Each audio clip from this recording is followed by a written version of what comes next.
हम स्टार्ट करने जा रहे हैं यूनिट 3 का लेक्चर नंबर 6, जो हमारा बेस्ड है कर्व फिटिंग पर।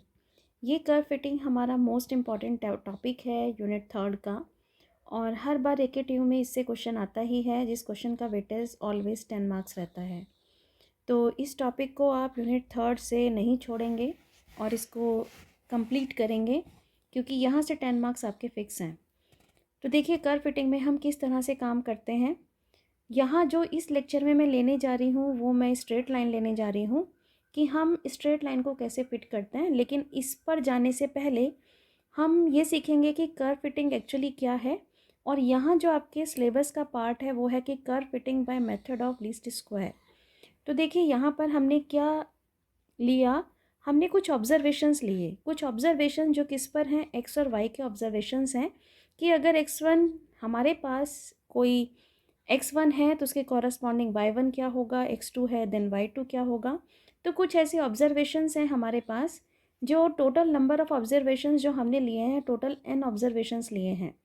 तो अगर हम इन ऑब्जर्वेशंस को किसी ग्राफ पर प्लॉट करें, तो आप जानते हैं, मान लीजिए आपने ये x1 पॉइंट ले लिया और मान लीजिए ये कोई पॉइंट आ गया x1 y1।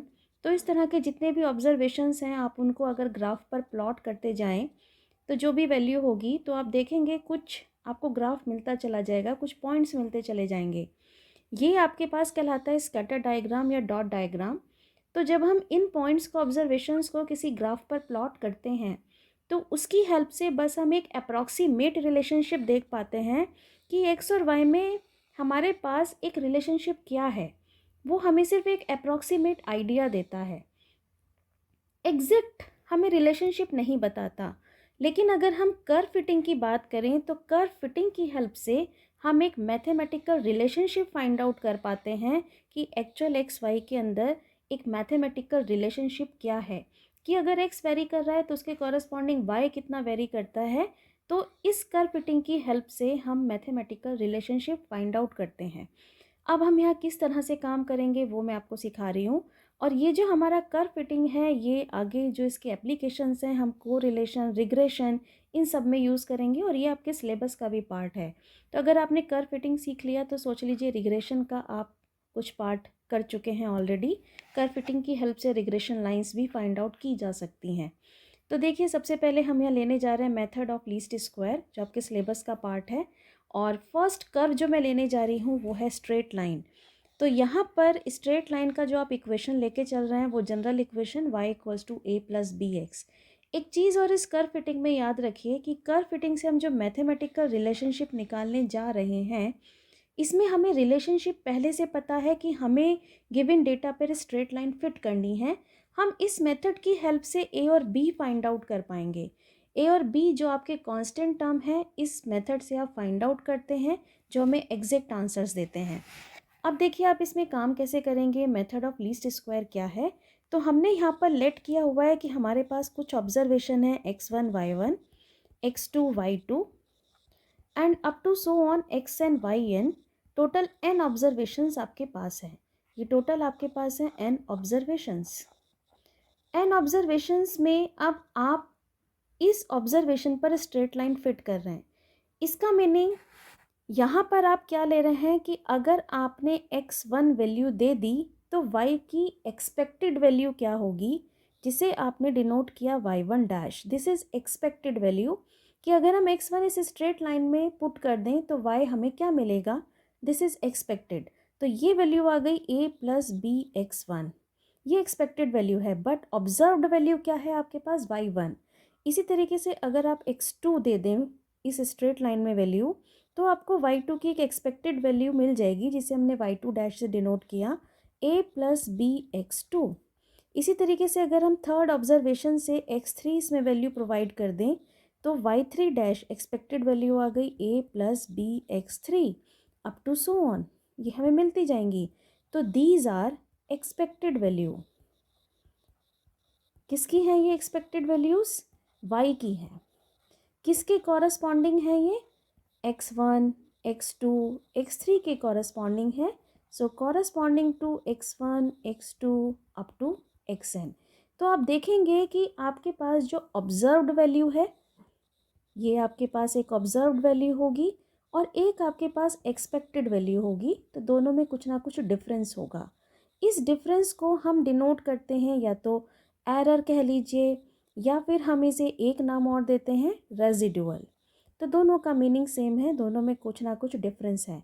तो हमारे पास ऑब्जर्व्ड वैल्यू क्या है, अगर मैं फर्स्ट ऑब्जर्वेशन की मानूँ तो y1, लेकिन इसकी जो एक्सपेक्टेड वैल्यू है वो y1 डैश। दोनों में कुछ ना कुछ डिफरेंस है, जिसको मैंने यहाँ एक एरर का नाम दे दिया e1। इसी तरह हर ऑब्जर्वेशन में कुछ ना कुछ डिफरेंस होगा।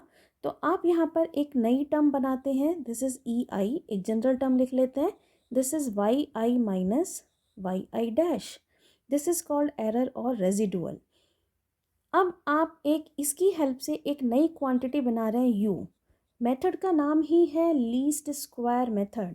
u का मीनिंग जितने भी आपके पास ये रेजिडुअल्स निकल के आए इनका स्क्वायर कर दीजिए, yi माइनस yi डैश का स्क्वायर, और इन सबको कर दीजिए सम।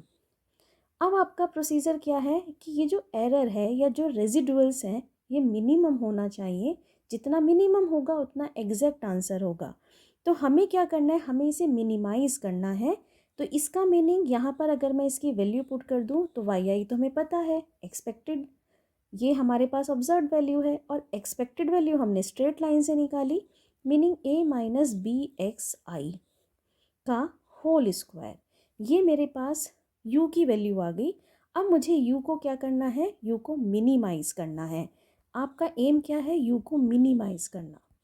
अब u को मिनिमाइज़ आप इस तरह से करेंगे, इसका मीनिंग आप a और b ऐसे चूज़ करेंगे कि जिसकी हेल्प से u क्या हो जाए, मिनिमाइज़ हो जाए। तो हमारा एम है a और b को इस तरह से चूज़ करना कि u क्या रहे, मिनिमम। अब मिनिमम रहने के लिए हम क्या करते हैं, del u over del a, first derivative with respect to a, इसको ज़ीरो पुट किया, and del u over del b, this is equals to zero, this is zero. तो choose a and b such that u will be minimum, और इसके लिए first derivative with respect to a with respect to b zero. अब इसकी help से हम बनाते हैं इक्वेशंस, तो चलिए करते हैं del u over del a. Del u over del a differentiate, so twice, पहले power formula, summation y i minus का ए माइनस का बी एक्स आई, और विद रिस्पेक्ट टू ए कर रहे हैं सो -1, और इसको आपने पुट कर दिया ज़ीरो के साथ। इसका मीनिंग देखिए, -2 आपके पास ये वैल्यू आती है, राइट हैंड साइड ज़ीरो है, तो आप इसे हटा सकते हैं। तो ये आपके पास बन जाता है समेशन वाई आई, समेशन को आप अंदर ले गए, माइनस का समेशन ऑफ ए माइनस का b summation of x i, this is equals to zero. इसका मीनिंग आप इसे लिख सकते हैं summation of y, this is equals to, बाकी ये जो दोनों टर्म्स हैं इन्हें राइट हैंड साइड ट्रांसफ़र कर दें, समेशन ऑफ ए को n टाइम्स आप ऐड कर रहे हैं क्योंकि n ऑब्जर्वेशन है, तो आप इसे लिख सकते हैं n a, b as a constant हो गया, and summation of x, this is first equation. और ये इक्वेशन हमें कहलाती है normal equation, this is first normal equation. इसी तरीके से मैं सेकंड इक्वेशन बना सकती हूँ। अब मैं सेकंड इक्वेशन किसकी हेल्प से बनाऊंगी, हमने बना लिया, डेरिवेटिव करेंगे विद रिस्पेक्ट टू बी। अब इस डेरिवेटिव को करते हैं विद रिस्पेक्ट टू बी, इसे डिफ्रेंशिएट करते हैं। सबसे पहले power formula twice, summation y i minus का ए माइनस का बी एक्स आई, ये आपके पास डेरिवेटिव आ गया। अब कर रहे हो विद रिस्पेक्ट टू बी, तो डेरिवेटिव आ गया माइनस का एक्स आई, और डेरिवेटिव को आपने पुट कर दिया ज़ीरो के साथ, इक्वेट कर दिया। सो देखिए, -2 को मैं फिर से हटा रही हूँ और एक्स आई की अंदर मल्टीप्लाई कर देते हैं। सो ये आपके पास बन जाएगा summation y i x i minus का ए एक्स आई माइनस का बी एक्स आई का square, this is equals to zero. Summation को ओपन कर दें तो समेशन एक्स वाई सिंपल लिख सकते हैं, और इन दोनों टर्म्स को आप राइट हैंड साइड ट्रांसफ़र कर दें, so a summation x plus b summation x square, this is second normal equation. तो इस तरह से जहाँ पर आपको स्ट्रेट लाइन फिट करनी है, तो स्ट्रेट लाइन का इक्वेशन क्या आ गया, ए प्लस बी एक्स, और इस इक्वेशन के कॉरस्पॉन्डिंग आपके पास इसके नॉर्मल इक्वेशंस क्या बने। नॉर्मल इक्वेशंस बहुत इंपॉर्टेंट हैं आगे काम करने के लिए। तो स्ट्रेट लाइन के normal equation, first equation is summation y equals to n a plus b summation x. Second equation summation x y plus a summation x plus b summation x square. These are normal equation और इन्हीं equation की help से हम आगे इस curve को fit करेंगे जहाँ n क्या शो करता है, n शो करता है नंबर ऑफ ऑब्जर्वेशंस. तो देखिए इसके कॉरस्पॉन्डिंग हम एक एग्जाम्पल लेते हैं कि हम इसमें काम कैसे कर रहे हैं. एग्जाम्पल है fit straight line for the following data. Data में आपको एक्स और वाई दिया है और आपको इस पर स्ट्रेट लाइन फिट करनी है. तो सबसे पहले स्ट्रेट लाइन का इक्वेशन लिखते हैं a प्लस बी एक्स. अब कर्व फिटिंग की हेल्प से मेरा टारगेट है a और b फाइंड आउट करना. a और b फाइंड आउट करने के लिए नेक्स्ट आपको इसके लिखने होंगे नॉर्मल इक्वेशंस. इसमें एक चीज़ का ध्यान रखें कि हमारे पास कर्व में जितने कांस्टेंट हैं, यहाँ मेरे पास 2 कांस्टेंट हैं तो 2 ही नॉर्मल इक्वेशन होंगी. किसी कर्व में 3 कांस्टेंट है तो 3 नॉर्मल इक्वेशन होंगी. तो यहाँ पर हमारे पास फर्स्ट नॉर्मल इक्वेशन आती है summation y equals to n a plus b summation x. Second आती है summation of x y equals to a summation x plus b summation x square. ये 2 नॉर्मल इक्वेशन आती हैं. अब आपका टारगेट है इन दोनों नॉर्मल इक्वेशन को फॉर्म करना और इनको सॉल्व करके क्या फाइंड आउट करना, ए एंड बी. अगर आप a and b find out कर लेते हैं इसका मतलब आपने इजीली स्ट्रेट लाइन को इस डेटा पर फिट कर दिया. तो देखिए आपके इस इक्वेशन में जो जो टर्म रिक्वायर्ड है अपनी टेबल में वो सारी एंट्री करते जाएं. तो मेरे पास जो टेबल की फर्स्ट एंट्री होगी वो एक्स, सेकेंड एंट्री होगी वाई क्योंकि समेशन वाई चाहिए, समेशन एक्स चाहिए और आपको इसमें चाहिए एन. तो देखिए एन हम ले लेते हैं नंबर ऑफ ऑब्जर्वेशन. तो कितने हैं काउंट कर लेते हैं 1 2 3 4 5 6. तो नंबर ऑफ ऑब्जर्वेशन इज 6. तो हमारे पास एन की वैल्यू आ जाती है 6. अब इसके बाद फर्स्ट इक्वेशन में समेशन वाई समेशन एक्स चाहिए, नेक्स्ट इक्वेशन में एक्स वाई चाहिए तो नेक्स्ट कॉलम मेरा एक्स वाई का होगा और एक्स स्क्वायर चाहिए, नेक्स्ट कॉलम एक्स स्क्वायर का हो गया. इसके बाद आप इन कॉलम को फॉर्म करते जाएं, कैलकुलेटर की हेल्प लें और इसकी हेल्प से आप इजीली ये समेशन वगैरह फाइंड आउट कर सकते हैं. तो देखिए मैं फर्स्ट एंट्री एक्स की कर रही हूँ और एक्स का डेटा है 1 2 3 4 6 8. 1 2 3 4 6 8. वाई की एंट्री करते हैं 2.4 3.1 3.5 2.4 3.1 3.5. नेक्स्ट एंट्री है 4.2 5 एंड 6 4.2 5 एंड 6. ये एंट्री आ गई आपके पास वाई की. वाई की एंट्री के बाद हम नेक्स्ट कॉलम फॉर्म करते हैं एक्स वाई, मीनिंग एक्स और वाई दोनों कॉलम की मल्टीप्लाई करते जाइए. तो this is 2.4, this is 6.2 and 10.5 and this is 16.8 30 and 48. अब नेक्स्ट एंट्री हमें एक्स स्क्वायर चाहिए तो एक्स कॉलम का स्क्वायर करते जाएं. 1 4 9 16 36 64. आपकी टेबल कंप्लीट हो गई. अब इनका समेशन फाइंड आउट कर लेते हैं. तो समेशन फाइंड आउट करने के लिए सबको ऐड कर दीजिए. So this is summation x. Summation x आपके पास आ गया 24. नेक्स्ट आपके पास है समेशन वाई. समेशन वाई आ जाएगा अगर आप सारा ऐड कर लें दिस इज 24.2. नेक्स्ट आपके पास समेशन ऑफ एक्स वाई, ये आपके पास सारा ऐड करके आ गया दिस इज़ 113.9. और इसके बाद आप ले लें समेशन ऑफ एक्स स्क्वायर, ये आपके पास बन जाता है 130. तो देखिए आपके पास सारे समेशन आ गए. अब 1 बाय 1 आप इक्वेशन फॉर्म करते हैं. तो देखिए फर्स्ट नॉर्मल इक्वेशन आपके पास क्या बनेगी, summation y. Summation y is 24.2 equals to n a. N is 6 into a plus b summation x और समेशन एक्स है 24. सेकेंड नॉर्मल इक्वेशन फॉर्म करते हैं. Summation x y is 113.9 equals to a summation x is 24 plus b summation x square is 130। ये आपके पास दो equation बनी। अब आपका काम है दोनों इक्वेशन को सॉल्व करना। तो सॉल्व करने के लिए दोनों इक्वेशन को कैलकुलेटर में फीड करें। दोनों इक्वेशन को जब आप कैलकुलेटर में फीड करेंगे तो कैलकुलेटर आपको ए और बी की वैल्यू दे देगा। तो ए की वैल्यू आपको इस क्वेश्चन में मिल जाएगी 2.0215 और कैलकुलेटर की हेल्प से बी की वैल्यू आपको मिल जाएगी 0.5029। तो आपको बाय हैंड कैलकुलेशन करने की कोई रिक्वायरमेंट नहीं है। कैलकुलेटर की हेल्प लीजिए, दोनों इक्वेशन फीड करिए और आंसर फाइंड आउट कर लीजिए। ए और बी आपके पास आ गया तो फाइनल आंसर अब आपको लिखना है। क्वेश्चन के अकॉर्डिंग कर्व आपको ये दिया गया था, इसमें बस आप वैल्यू पुट कर दें। तो ए की वैल्यू 2.0215 प्लस 0.5029x। तो देखिए कितना सिंपल प्रोसीजर है कर्व फिटिंग का। तो इसमें मिस्टेक नहीं होनी चाहिए, यहाँ से आप इजीली काम कर सकते हैं। और इसी का मैं यहाँ पर सेकेंड पार्ट लेने जा रही हूँ इस कर्व फिटिंग का। तो आज इस लेक्चर में मैं आपको सिखाने जा रही हूँ कि सेकेंड डिग्री पैराबोला या एक्सपोनेंशियल कर्व या अदर कर्व हम किस तरीके से यहाँ फिट करते हैं गिवन डेटा के अंदर।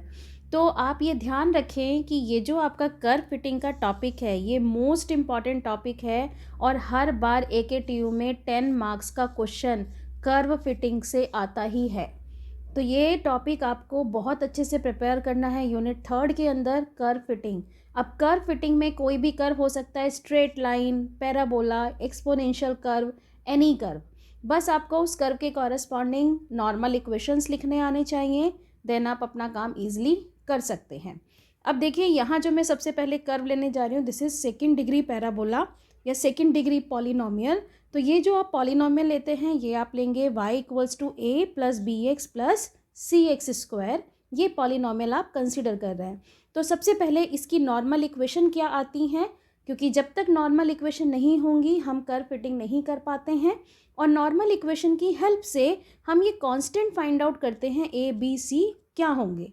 तो नॉर्मल इक्वेशन बनाने का तरीका देखिए क्या है, और उसके बाद डायरेक्टली नॉर्मल इक्वेशन लिखना सिखाऊंगी कि डायरेक्ट किसी भी कर्व का नॉर्मल इक्वेशन आप कैसे लिख सकते हैं।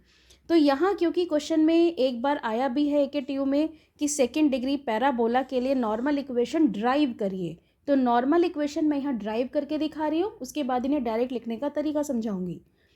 तो देखिए सबसे पहले हमने लेट किया कि हमारे पास जो ऑब्जर्व्ड डेटा है वो लेट कर लिया कि x1 y1, x2 y2 और अप टू xn yn ये हमारे पास ऑब्जर्व डेटा गिवन है। और इस ऑब्जर्व्ड डेटा के ऊपर मुझे सेकेंड डिग्री पैराबोला फिट करना है। तो उसने कर्व का इक्वेशन ऑलरेडी दे दिया। तो यहाँ से हम जो है y की एक्सपेक्टेड वैल्यू निकालते हैं। तो मान लीजिए कि x1 के कॉरस्पॉन्डिंग जो एक्सपेक्टेड वैल्यू आ गई, जिसे y1 डैश से मैंने डिनोट किया, ये वैल्यू मुझे क्या मिलेगी, ये वैल्यू मिलेगी मुझे a plus b x1 plus c x1 square. कि अगर मैं इस डेटा पर ये कर्व फिट करूं सेकेंड डिग्री तो मुझे y क्या मिलेगा, y मिलेगा मुझे y1 डैश, लेकिन ऑब्जर्व्ड वैल्यू क्या है मेरे पास, y1 है। इसी तरीके से अगर मैं इसमें x2 वैल्यू पुट करूं तो मुझे y2 डैश, ये मेरे पास एक्सपेक्टेड वैल्यू हो जाएगी a plus b x2 plus c x2 square. इसी तरीके से मुझे y3 डैश मिल जाएगा, this is a plus b x3 plus c x3 square up to so on, this is up to so on. तो इसका मीनिंग ये जो मेरे पास y1 dash, y2 dash, y3 dash और अप टू yn डैश, ये सब मेरे पास क्या है, दीज आर एक्सपेक्टेड वैल्यू। कि इतनी वैल्यू हो सकती है y की, expected value of y corresponding to किस किस के हमने कॉरस्पॉन्डिंग ली भाई, y1 डैश किसके कॉरस्पॉन्डिंग है, ये x1 के, x2 अप टू xn। तो जो ऑब्जर्व्ड वैल्यू और एक्सपेक्टेड वैल्यू है दोनों में डिफरेंस है। इस डिफरेंस को हमने शो किससे किया कि ये तो मेरे पास है y1 ऑब्जर्व्ड वैल्यू और ये मेरे पास आ गई एक्सपेक्टेड वैल्यू y1 डैश। तो दोनों में कुछ ना कुछ डिफरेंस होगा। इस डिफरेंस को हम बोलते हैं, आपने इससे पहले भी वीडियो में देखा, दिस इज कॉल्ड रेजिडुअल, या दोनों के बीच का डिफरेंस, या हम इसे एरर भी कह सकते हैं। तो इसका मीनिंग जो रेजिडुअल है और आप यूज़ कर रहे हो method of least square method, तो इसका मीनिंग इस रेजिडुअल का हम स्क्वायर कर रहे हैं। तो हम एक यहाँ पर नई क्वांटिटी बनाते हैं, u equals to summation residual का square meaning y i minus का वाई आई डैश का स्क्वायर। अब हमें जो हमने यहाँ ये सम बनाया, हम सम कर रहे हैं एरर्स का, ये सम कर रहे हैं स्क्वायर्स ऑफ रेजिडुअल्स का। ये सम मेरे पास मिनिमम होना चाहिए, कम से कम आना चाहिए मिनिमम। तो हम इस तरह की वैल्यू यहाँ से निकालते हैं कि ए बी सी हम इस तरह की वैल्यू चूज़ करें अपने कर्व में जिससे हमें ये यू कम से कम मिले, मिनिमम मिले। तो इसके लिए कि यू मिनिमम हो या मैक्सिमम हो, हम क्या करते हैं, हम u को डिफ्रेंशिएट करेंगे with respect to a, put करेंगे 0, u को डिफ्रेंशिएट करेंगे with respect to b, this is 0, and del u over del c this is equals to 0, क्योंकि हमें a b c ऐसे चूज़ करने हैं जिससे हमारे पास ये जो रेजिडुअल है दोनों के बीच का जो डिफरेंस है ये मिनिमम से मिनिमम हो। तो फर्स्ट इक्वेशन बनाते हैं, डिफ्रेंशिएट करते हैं with respect to a, but differentiation से पहले मैं इस इक्वेशन को थोड़ा सा कन्वर्ट करती हूँ। This is summation y i as it is. अब वाई आई डैश ये तो हम निकाल रहे हैं इक्वेशन की हेल्प से, ये वैल्यू पुट करते हैं a minus b x i minus का सी एक्स आई स्क्वायर का whole square, this is u।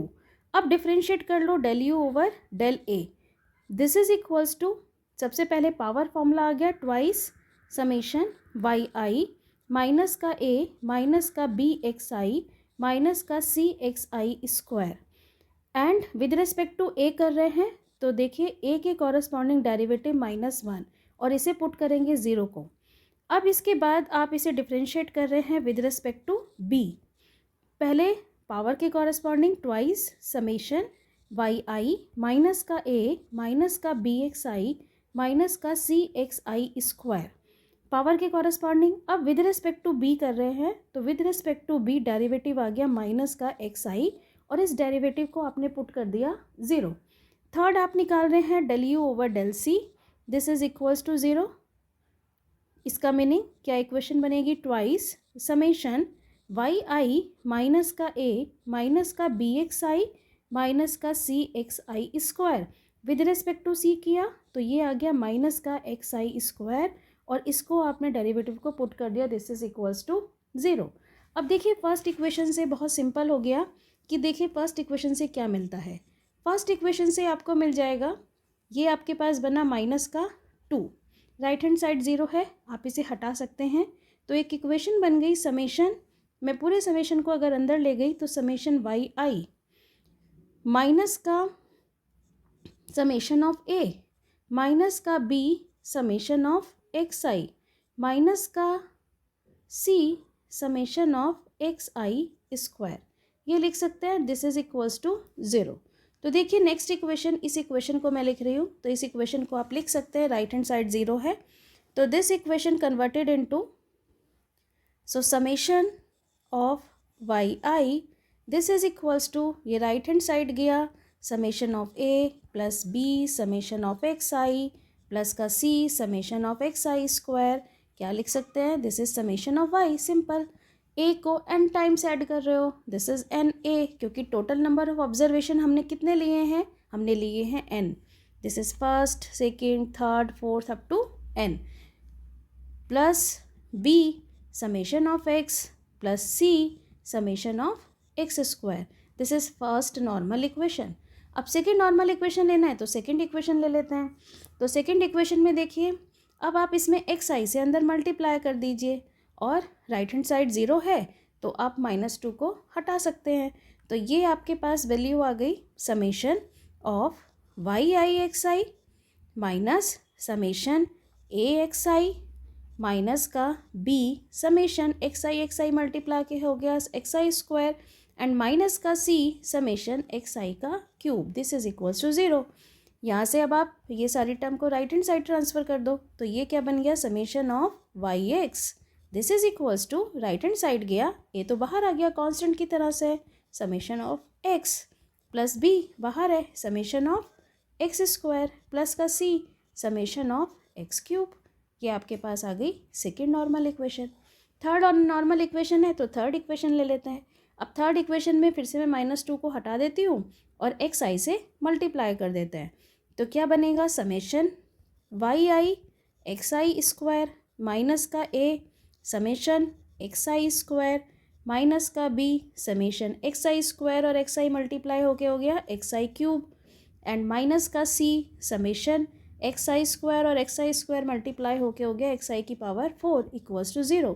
फिर राइट हैंड साइड ट्रांसफ़र कर दो तो नेक्स्ट इक्वेशन क्या बन गई, summation y x square equals to a summation x square plus b summation x cube plus c summation x की power 4। This is third normal equation. तो देखिए total हमारे पास इसमें 3 नॉर्मल इक्वेशन बन के आती हैं और तीनों नॉर्मल इक्वेशन बनाना बहुत सिंपल है। तो अगर कहीं ड्राइव करने के लिए आ जाए तो जो कर्व दिया है उसकी हेल्प से आप बहुत इजीली ड्राइव कर सकते हो। सबसे पहले आपको बनाना होगा ये रेजिडुअल।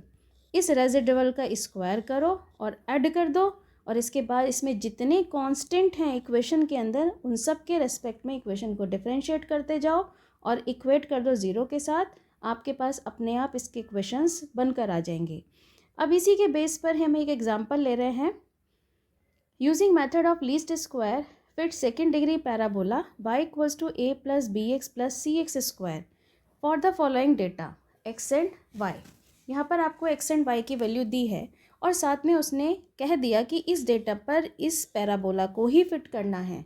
तो सबसे पहले पैराबोला के कॉरस्पॉन्डिंग आपको इसकी नॉर्मल इक्वेशंस लिखनी होंगी।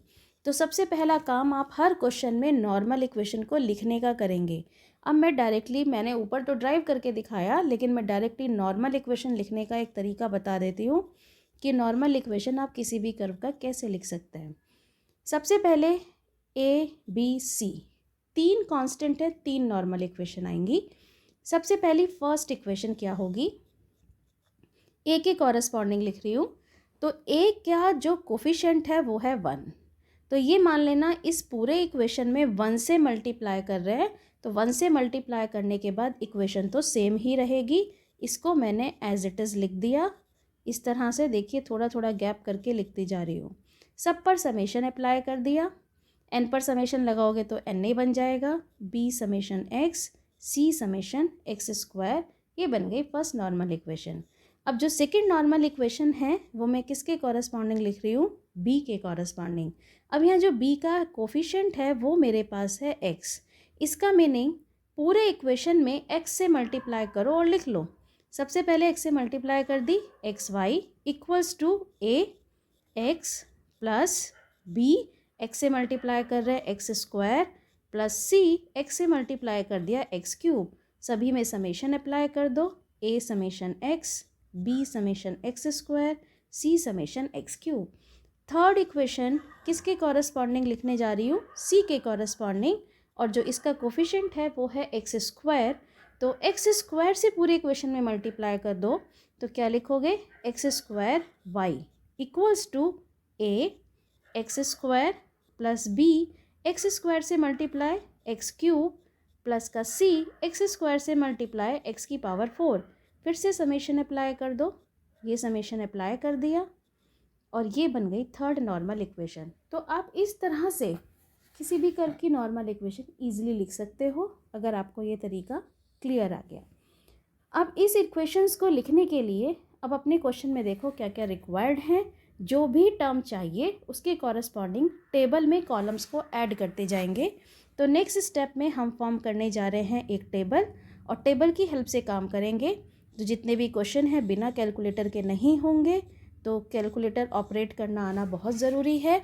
सबसे फर्स्ट कॉलम यहाँ पर हम बनाते हैं एक्स, सेकंड कॉलम बना रहे हैं वाई। तो देखिए एक्स की मैं एंट्री पुट कर रही हूँ। पहले जो हमारे पास एक्स की एंट्रीज़ हैं, ये एंट्रीज़ है मेरे पास एक्स की 2, 3, 4, दिस इज़ 5 एंड 6। ये आपके पास एक्स की एंट्री आ गई। वाई की एंट्री पुट करते हैं, this is 14, 17, this is 20, 24 and 29। ये आपने वाई की एंट्री पुट करी। अब नॉर्मल इक्वेशन को ध्यान में रखो और कॉलम को बनाते जाओ। तो जो मेरे पास यहाँ फर्स्ट कॉलम है वो x के कॉरस्पॉन्डिंग आ गया, सेकंड कॉलम y के कॉरस्पॉन्डिंग आ गया। अब देखिए फर्स्ट नॉर्मल इक्वेशन में मुझे क्या चाहिए, समेशन y चाहिए, समेशन x चाहिए, दोनों कॉलम बन गए हैं। नेक्स्ट मुझे रिक्वायर्ड है एक्स स्क्वायर, तो मेरा जो नेक्स्ट कॉलम है वो एक्स स्क्वायर का होगा। तो नेक्स्ट कॉलम की हमें एंट्री करने जा रही हूँ, दिस इज एक्स स्क्वायर। तो नेक्स्ट कॉलम बनाते हैं एक्स स्क्वायर, मीनिंग इस एक्स कॉलम का स्क्वायर करते जा रहे हैं और लिखते जा रहे हैं। तो नेक्स्ट कॉलम आप इजीली फॉर्म कर सकते हैं। जो डायरेक्ट कैलकुलेशन कर सकते हैं वो डायरेक्ट कर लें, जिसे कैलकुलेटर की हेल्प लेनी है वो कैलकुलेटर से काम करते जाएं। 4 का स्क्वायर 16, 5 का स्क्वायर 25, 6 का स्क्वायर 36। ये आपके पास एक्स स्क्वायर का कॉलम फॉर्म हो गया। अब फर्स्ट इक्वेशन ईजिली बन जाएगी। नेक्स्ट इक्वेशन में मुझे रिक्वायर्ड होगा एक्स वाई। तो मेरे नेक्स्ट कॉलम में जो एंट्री जाएगी, वो मेरी जो एंट्री जा रही है वो है अब एक्स वाई। एक्स वाई का मतलब एक्स और वाई इन दोनों कॉलम की मल्टीप्लाई करते जा रहे हैं और लिखते जा रहे हैं। तो 14 into 2 this is 28, 17 into 3 this is 51 and 20 into 4 is 80, 24 into 5 is 120 and 29 into 6 is 174। X y के बाद मेरा जो कॉलम आता है एक्स स्क्वायर में ऑलरेडी फॉर्म कर चुकी हूँ। अब मुझे नेक्स्ट कॉलम की रिक्वायरमेंट है एक्स क्यूब।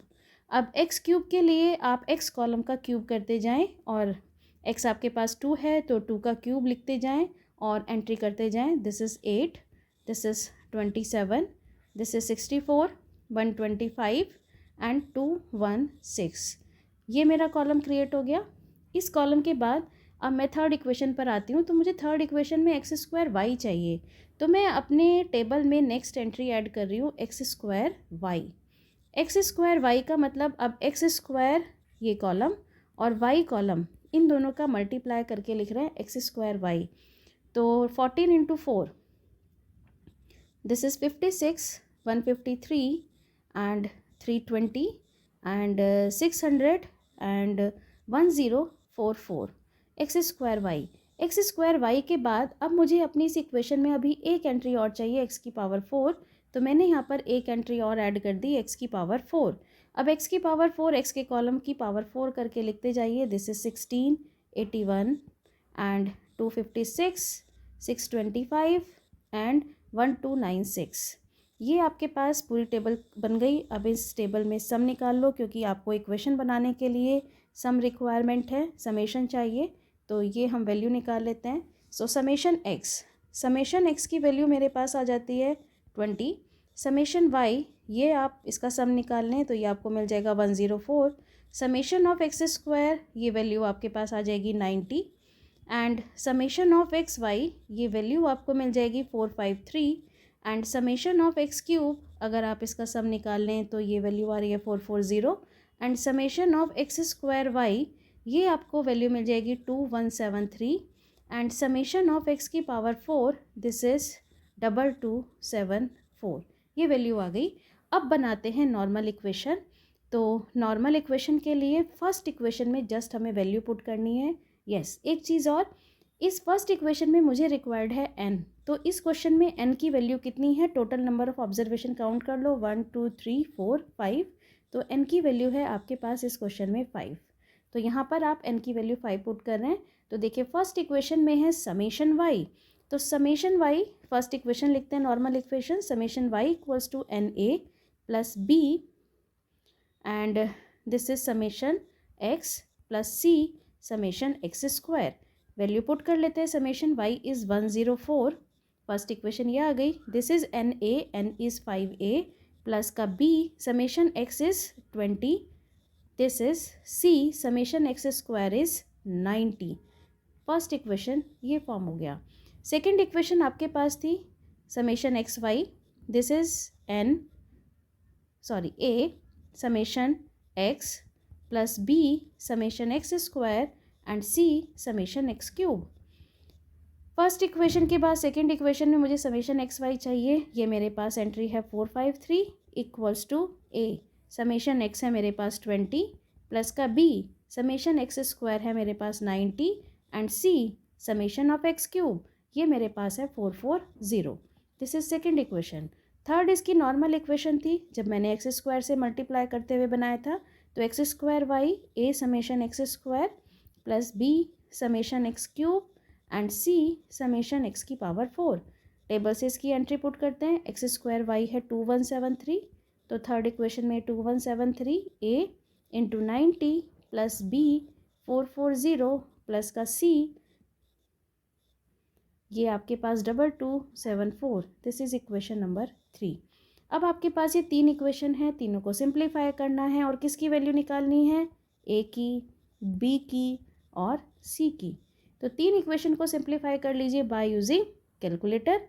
तो कैलकुलेटर में तीनों इक्वेशन पुट करिए, कैलकुलेटर में फीड करिए तीनों इक्वेशन और कैलकुलेटर से इसका आंसर निकाल लीजिए। तो बाय कैलकुलेटर जब आप इसे सॉल्व कर लेंगे तो आपको ए की वैल्यू मिल रही होगी 11, बी आपके पास वैल्यू आ रही होगी 0.8428 एंड सी आपको मिल रहा होगा 0.3571। तो देखिए ए बी सी हमारे पास तीनों कांस्टेंट आ गए। अब बस हमें इक्वेशन लिखना है। तो कर्व फिटिंग में जब हमने यहाँ पर कर्व फिट किया तो इक्वेशन क्या बनी, a meaning 11 plus b 0.8428 b x plus c x square, c is 0.3571 x square. This is required answer. तो देखिए कितना सिंपल है काम करना। सिर्फ आपको क्या लिखने आने चाहिए, नॉर्मल इक्वेशन। जो इक्वेशन में समेशन चाहिए टेबल में एंट्री करते जाओ, इक्वेशन बनाओ और इक्वेशन को सीधा कैलकुलेटर में फीड करो और आंसर निकाल लो। इजीली आप काम कर सकते हैं इस पर।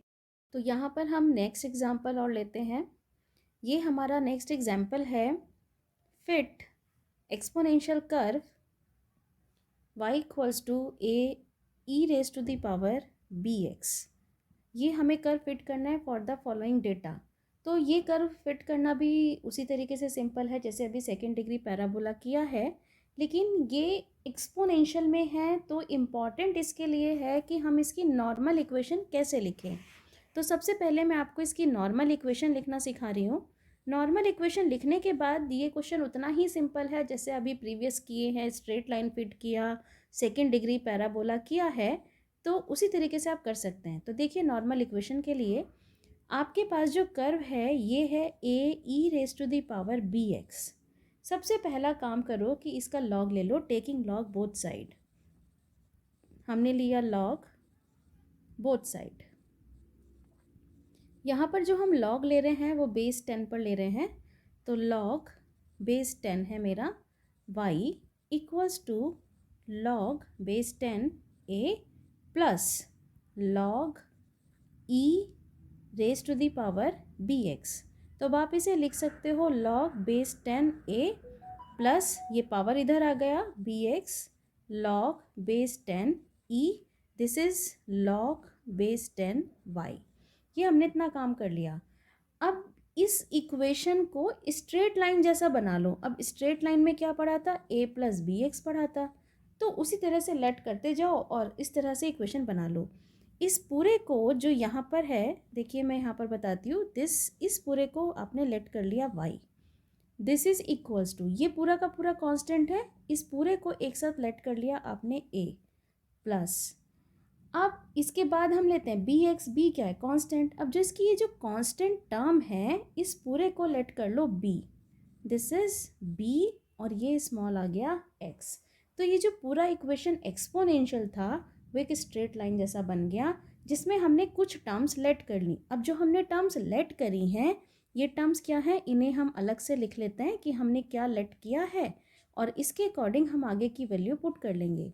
तो हमने जो लेट किया है वो कैपिटल Y है, जो वैल्यू है log 10y, और जो हमने a लिया है ये हमारे पास है log 10 स्मॉल a, और जो हमने b कांस्टेंट लेट किया है this is small b log 10e। ये हमें आगे बहुत यूज़फुल होगा क्योंकि जब हम आगे वैल्यू निकालेंगे तो हम ये वहाँ पर यूज़ करेंगे।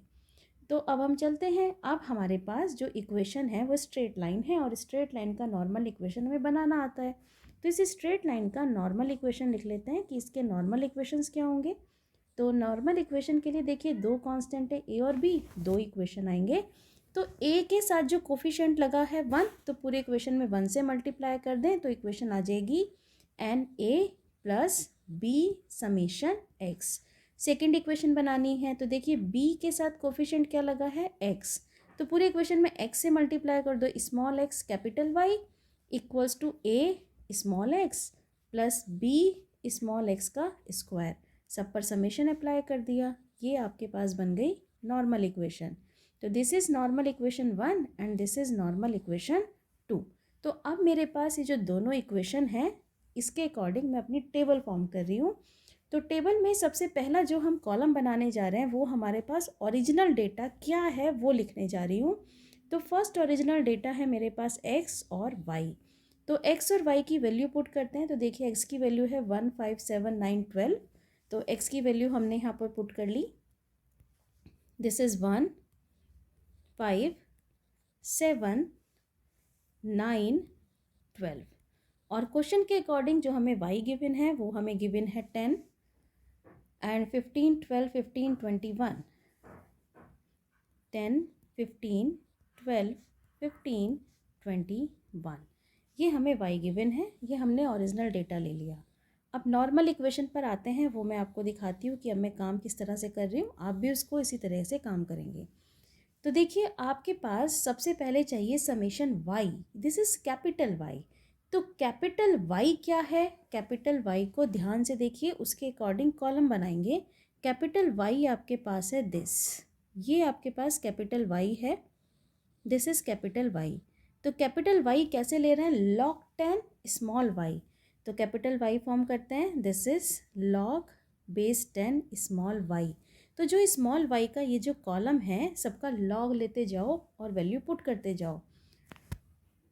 तो ये जो आपके पास आ गया log 10, दिस इज़ 1 बेस 10 है, और log 15 निकालें, सब में कैलकुलेटर का यूज़ करें, इसकी वैल्यू निकालते जाएं 1761, ये वैल्यू आपको मिल जाएगी 1.0792 एंड ये 1.1761 अगेन आ गया 15 का, और 21 का log आ जाएगा 1.3222।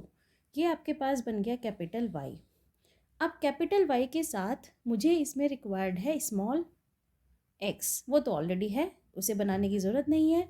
अब चाहिए आपको स्मॉल x कैपिटल y का कॉलम, तो ये कॉलम फॉर्म करते हैं। तो इस कॉलम को बनाने के लिए small x capital y meaning this column और इस कॉलम की मल्टीप्लाई करते जाएंगे स्मॉल x कैपिटल y। तो 1 इंटू 1 इज़ 1, 5 इंटू 1.1761, तो ये आप मल्टीप्लाई कर लें तो ये वैल्यू आपको मिल जाएगी 5.8805 and 7.5544 and this is 10.5849 and this is 15.8664। Small x capital y का कॉलम ये फॉर्म हो गया। इसके बाद मुझे अब इसमें रिक्वायर्ड है स्मॉल एक्स स्क्वायर, तो स्मॉल एक्स स्क्वायर फॉर्म कर लेते हैं। तो x तो आपके सामने रखा है, 1 का स्क्वायर 1, दिस इज़ 25 49 81 एंड 144, और कुछ नहीं चाहिए। अब रिक्वायर्ड है सबके समेशन, तो देखिए सबके समेशन निकालने जा रहे हैं। तो समेशन ऑफ स्मॉल x ये आपके पास आ गया 34, समेशन ऑफ कैपिटल y ये आपको मिल जाएगा 5.7536, summation of small x capital y ये आपके पास आ गया 40.8862 and summation of x square this is equals to 300। सारी वैल्यू आ गई। अब नॉर्मल इक्वेशन लीजिए और बनाते जाइए। यस, अब इसमें एक चीज़ और आती है नॉर्मल इक्वेशन में कि n देखना है। तो क्वेश्चन के अकॉर्डिंग n की वैल्यू आपके पास क्या है, काउंट कर लो 1 2 3 4 5, तो n की वैल्यू 5 है। तो नॉर्मल इक्वेशन फॉर्म करते हैं। तो फर्स्ट नॉर्मल इक्वेशन जो आपके पास है this is summation capital Y this is equals to n a plus आगे लिखा था हमने b summation x capital B summation small x. तो first equation summation y is 5.7536 equals to 5a plus capital B summation x is 34। First equation this. Second equation form करते हैं, small x से multiply करते हुए बनाया इसमें। तो a summation small x plus b summation small x का square. Question के अकॉर्डिंग चलते हैं। समेशन एक्स वाई, ये मेरे पास वैल्यू है 40.8862। This is equals to a, this is summation x is 34 plus b summation x square is 300। Equation number 2। Calculator में दोनों इक्वेशन को फीड करिए और कैलकुलेटर की हेल्प से इसे फाइंड आउट कर लीजिए capital a and capital b की वैल्यू। ये कांस्टेंट जब आप कैलकुलेटर से सॉल्व करेंगे ये पॉइंट आ रहा होगा 0.9765, कैलकुलेटर ये वैल्यू दे रहा होगा, और बी आपको मिल रहा होगा 0.02561। अब कैपिटल ए कैपिटल बी आ गया जो आपने कांस्टेंट लेट किए थे। क्वेश्चन में नहीं है कैपिटल ए कैपिटल बी, तो अब आप देखिए आपने कैपिटल ए क्या लेट किया है। तो यहाँ मैं आपको दिखाती हूँ। कैपिटल ए आपके पास है, ये आपके पास है, दिस इज log 10 ए। तो कैपिटल ए की वैल्यू यहाँ लिख लीजिए, this is log 10 A, this is 0.9765। और कैपिटल बी आपने क्या लेट किया था, ये अब आप देखिए कैपिटल बी आपने लेट किया हुआ है। यहाँ अगर आप आएँ तो ये वैल्यू आपके पास है स्मॉल बी log 10 ई। तो कैपिटल बी है स्मॉल बी log 10 बेस ई, ये आपको मिला 0.02561। अब क्वेश्चन के अकॉर्डिंग मुझे पहले स्मॉल ए चाहिए। तो स्मॉल ए क्या है, small A is anti log. Anti log किसका, 0.9765 का एंटी लॉग। तो कैलकुलेटर से एंटी लॉग फाइंड आउट कर लें, ये वैल्यू आपको मिल गई 9.4733। अब हम आते हैं स्मॉल बी निकालते हैं कि स्मॉल बी की वैल्यू क्या होगी। तो स्मॉल बी आपको मिलेगा 0.02561 divided by log base 10 E. Divide कर लें, इसको डिवाइड करें log 10 ई से, तो बाय यूजिंग कैलकुलेटर ये वैल्यू मिल गई 0.05896 स्मॉल बी। अब आपके पास स्मॉल ए आ गया, स्मॉल बी आ गया, बस अब आपको लिखना है कर्व का इक्वेशन। तो क्वेश्चन में कर्व क्या दिया था, कर्व दिया था a e raise to the power b x. तो फाइनल आंसर जो रिक्वायर्ड आंसर है वो आ गया 9.4733 e raise to the power b, meaning 0.05896 into small x. This is required answer. तो देखिए जो हमारे पास कर्व था वो हमने बहुत इजीली एक्सपोनेंशियल कर्व को किस में कन्वर्ट कर लिया, स्ट्रेट लाइन में। तो कभी भी कोई इस तरह का कर्व दिया है जिसमें कहीं ऊपर समथिंग पावर है, तो कोशिश करें पहले लॉग लें और कोशिश करें उसे स्ट्रेट लाइन में कन्वर्ट करें, और उसके बाद तो आपको नॉर्मल इक्वेशन लिखना आता है और आप इजीली सिंप्लीफाई कर सकते हैं। इसी में हम एक नेक्स्ट एग्जाम्पल लेने जा रहे हैं, और इस तरह का एग्जाम्पल कई बार एग्ज़ाम में हमसे पूछा गया है, तो इसीलिए मैंने ये एग्जाम्पल इस वीडियो में भी डाला है। ये एग्जाम्पल है the pressure of gas corresponding to various volume v is measured. और ये जो हमें डेटा दिया है वॉल्यूम और प्रेशर का दिया है, और हमें इस डेटा के ऊपर फिट करना है equation p v raise to the power gamma equals to c. तो यहाँ पर जो हमारा प्रेशर है वो वॉल्यूम पे डिपेंड है, तो जो हमें कर्व का इक्वेशन उसने प्रोवाइड कराया है इसकी हेल्प से सबसे पहले हम P की वैल्यू फाइंड आउट करते हैं। तो P आपको मिल जाएगा C upon v raise to the power gamma, meaning C v raise to the power minus gamma. अब यहाँ पर फिर से आपको कोई कंफ्यूज होने की ज़रूरत नहीं है, हम फिर से ट्राई करेंगे कि हम इसे स्ट्रेट लाइन में कन्वर्ट कर सकें। तो स्ट्रेट लाइन में कन्वर्ट करने के लिए हमने क्या किया, टेकिंग लॉग बोथ साइड। तो यहाँ पर भी हम लॉग लेते हैं, और लॉग लेने के बाद देखिए यहाँ क्या बनेगा, this is log base 10 p, this is equals to log base 10 c minus का गामा लॉग बेस 10 v, ये बन गया। तो अब आप इसमें उसी तरीके से लेट कर लीजिए जैसे मैंने सिखाया है, क्वेश्चन बहुत सिंपल हो जाएगा। तो इस पूरे को आपने लेट कर लिया, दिस इज़ कैपिटल Y। ये आपके पास पूरी की पूरी टर्म कांस्टेंट है, तो आपने इसको लेट कर लिया a, तो y इक्वल्स टू a। अब बी एक्स वो रहेगा जो वेरिएबल है, बी वो रहेगा जो कांस्टेंट है। तो नेक्स्ट टर्म में मेरे पास जो कांस्टेंट टर्म है वो है माइनस का गामा, तो इसको मैंने लेट कर लिया बी, और इस पूरे टर्म को जो वेरिएबल की टर्म है इसको लेट कर लिया कैपिटल एक्स। तो यहाँ पर मेरे पास एक कंप्लीट इक्वेशन बन गई y equals to a plus b x. अब जो हमने लेट किया है उसे हम ध्यान से लिखेंगे क्योंकि आगे क्वेश्चन ही हमारा आंसर उस पर डिपेंड है। तो देखिए यहाँ जो आपने लेट किया this is capital Y log 10p।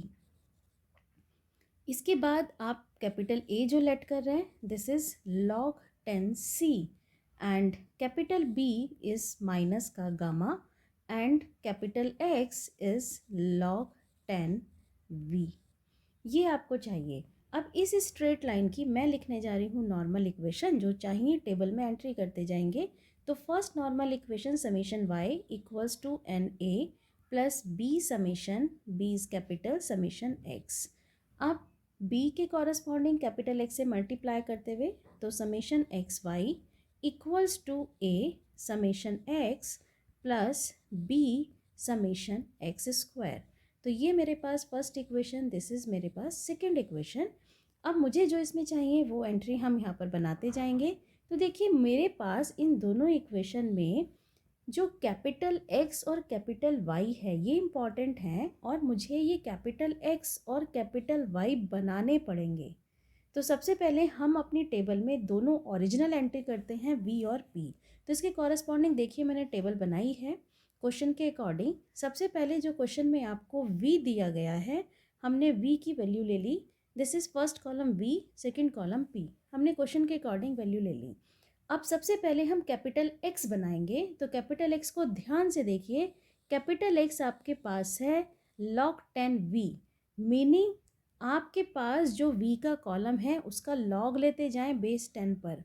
तो यहाँ पर कैपिटल X का column log 10v, capital Y भी आपको बनाना पड़ेगा, इसमें आप p का लॉग लेते जाएंगे बेस 10 पर।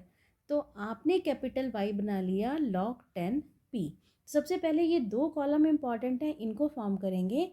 तो कैपिटल X के लिए v 50, 60, 70, 90, 100 इन सब का लॉग लेते जाएं और कैलकुलेटर की हेल्प से आपने सबका लॉग लेके वैल्यू लिख ली। y जब आप बना रहे हैं इसमें आप p का लॉग लेंगे। तो p का लॉग लेंगे 64.7 का अगर आप लॉग लें तो वैल्यू आ जाएगी आपके पास 1.81090। इसी तरह से आप next value next next in सब का लॉग लेकर इस पूरे कॉलम को फॉर्म करते जाएंगे। ये कॉलम आपके पास बन गया y का कॉलम। अब x और y दोनों आ गए। अब नॉर्मल इक्वेशन में और क्या चाहिए, नॉर्मल इक्वेशन में रिक्वायर्ड है x y and x square. तो नेक्स्ट हमारे पास कॉलम जो ऐड हो गए वो है एक्स वाई। एक्स वाई का मीनिंग एक्स की और वाई की मल्टीप्लाई करते जाएं।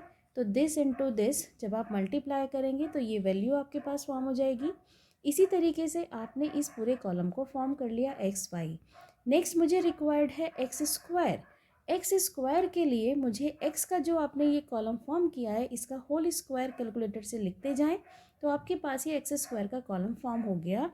और इन सारे कॉलम का summation meaning summation x summation y summation x y summation x square, आपके पास सारे समेशन आ गए। अब इनकी हेल्प से आप नॉर्मल इक्वेशन फॉर्म करेंगे। तो इन दोनों इक्वेशन के अंदर मैं ये सारी वैल्यू पुट कर रही हूँ। तो देखिए जो मेरे पास फर्स्ट नॉर्मल इक्वेशन है वो है summation y equals to n a plus b summation x. तो इस क्वेश्चन में सबसे पहले n देखें तो n आपके पास 50, 60, 70, 90, 100 टोटल 5 ऑब्जर्वेशन है। तो n की वैल्यू आपको मिल जाती है 5। तो फर्स्ट इक्वेशन देखिए बनाने जा रहे हैं। फर्स्ट इक्वेशन में समेशन y ये आपके पास आ गया 8.43387। This is equals to n is 5a plus का b summation x is 9.27646। Second equation summation x y जो मेरे पास वैल्यू है समेशन एक्स वाई की वो है 15 पॉइंट। तो this is 15.62954 equals to a summation x आपके पास है 9.27646 plus b summation x square आपके पास है 17 पॉइंट समथिंग। तो 17.27176। ये आपके पास दो इक्वेशन फॉर्म हो गई। दोनों इक्वेशन को कैलकुलेटर में फीड करिए और यहाँ से वैल्यू फाइंड आउट करिए। तो इन दोनों इक्वेशन को जब आप कैलकुलेटर में फीड करेंगे तो आपको वैल्यू क्या मिल जाएगी, a की वैल्यू मिलेगी और b की वैल्यू मिलेगी। तो ऑन सॉल्विंग बाय कैलकुलेटर ए आपको मिल रहा है 2.22476 और बी आपको मिलता है माइनस का 0.28997। ए और बी आ गए। अब capital A capital B question में नहीं था, क्वेश्चन में था p raise to the power gamma equals to c. इसका मीनिंग हमने लेट किए थे ए और बी, तो अब मैं ए की वैल्यू लेने जा रही हूँ। ए और बी जो हमने लेट किए थे वहाँ से हम ये वैल्यू निकालेंगे। तो देखिए ए आपने क्या लेट किया था, ए लेट किया हुआ है आपके पास log 10 c।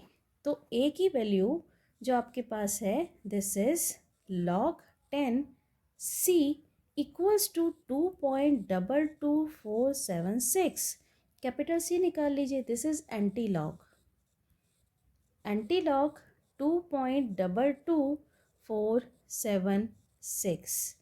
तो इसका जब आप एंटी लॉग लेंगे ये वैल्यू आपको मिल जाएगी 167.78765।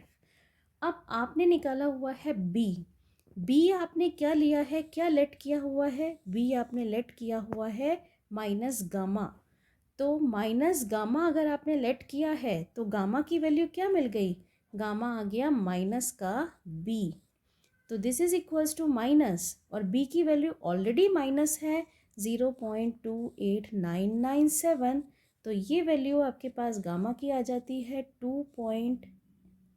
This is not 2, this is 0.28997। This is gamma. आपने दोनों वैल्यू फाइंड आउट कर ली। दोनों वैल्यू निकालने के बाद अब आपको कर्व का इक्वेशन लिखना है। तो कर्व क्या आपके पास था, क्वेश्चन के according p v raise to the power gamma equals to c. तो आंसर आपके पास आ गया p v raise to the power gamma meaning 0.28997। This is equals to capital C is 167.78765। ये आपके पास वैल्यू आ गई। तो इस तरीके से आप किसी भी कर्व के नॉर्मल इक्वेशंस फाइंड आउट करके इजीली काम कर सकते हैं। तो फॉर ए प्रैक्टिस मैं आपको एक क्वेश्चन देने जा रही हूँ, इसके नॉर्मल इक्वेशन ज़रूर फाइंड आउट करके देखिएगा कि आप इसके नॉर्मल इक्वेशन क्या लिखते हैं। यहाँ पर फॉर ए प्रैक्टिस इस क्वेश्चन को नोट कर लीजिए कि आपको राइट करना है, राइट नॉर्मल इक्वेशंस, कि इस कर्व के नॉर्मल इक्वेशंस क्या होंगे। y equals to C0 upon x plus C1 root x. आपको इसके नॉर्मल इक्वेशंस फाइंड आउट करने हैं कि इसके नॉर्मल इक्वेशंस आपके पास क्या आएंगे। उसी तरीके से करना, C0 C1 दो कांस्टेंट हैं तो दो ही नॉर्मल इक्वेशन होंगे। जैसे डायरेक्टली लिखने का तरीका सिखाया है, आप इजीली इसका नॉर्मल इक्वेशन लिख सकते हैं। इसी तरीके से एक नॉर्मल इक्वेशन आप इसका लिख कर देखिएगा कि राइट नॉर्मल इक्वेशन ऑफ, अगर आप नॉर्मल इक्वेशन लिख पा रहे हैं तो क्वेश्चन बहुत सिंपल है। This is a b raise to the power x. इसका नॉर्मल इक्वेशन आप क्या लिख रहे हैं, और उस नॉर्मल इक्वेशन में अगर मैं इसके साथ डेटा भी आपको दे दूं तो आप इजीली काम कर लेंगे। कोई बहुत टफ टॉपिक नहीं है, बहुत इजी टॉपिक है, आप इजीली काम कर पाएंगे। सो आई थिंक आपको कर्व फिटिंग क्लियर हुआ होगा। और याद रखें ये जो कर्व फिटिंग है ये कंप्लीट 10 मार्क्स का टॉपिक है। तो 10 मार्क्स में कर्व फिटिंग में जो आपके पास इम्पॉर्टेंट कर्व फिटिंग या आपके सिलेबस का पार्ट है, एक स्ट्रेट लाइन है, दूसरा आपके पास पैराबोला है a plus b x plus c x square, और जो थर्ड आपके सिलेबस का पार्ट है वो है एक्सपोनेंशियल कर्व। तो इसका मीनिंग हमने यहाँ पर तीनों कंप्लीट क्रिया करे हैं, और इसके अकॉर्डिंग अब आप किसी भी कर्व को फिट कर सकते हैं डेटा पर।